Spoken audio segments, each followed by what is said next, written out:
নারীর জন্য আল্লাহর ইবাদত যেমন জরুরি, স্বামীর খেদমত exactly to the same way তেমন জরুরি। কোন মেয়ে যদি ভাবে যে আমি এখন নামাজ পড়বো তাহাজ্জুদ, স্বামী ডাকতেছে, স্বামী বাদ, স্বামীর গোষ্ঠী গেলে আমি নামাজ পড়বো।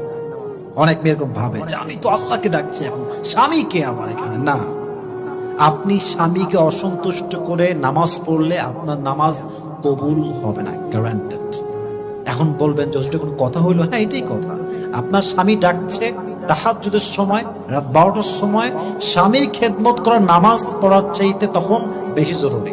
আপনি 5 ওয়াক্ত নামাজ পড়েন ঠিকঠাক, কোনো সমস্যা নাই, বাট আপনি যখন নফল পড়ছেন, আপনি যখন কোরআন তেলাওয়াত করছেন, তাসবিহ পাঠ করছেন, জিকির পাঠ করছেন, স্বামী যদি ডাক দেয় আপনার স্বামীর কথা আগে শুনতে হবে। তো রাবিয়া বলছি, দেখেন কত সুন্দর বিষয়টা, কত সুন্দর আসলে।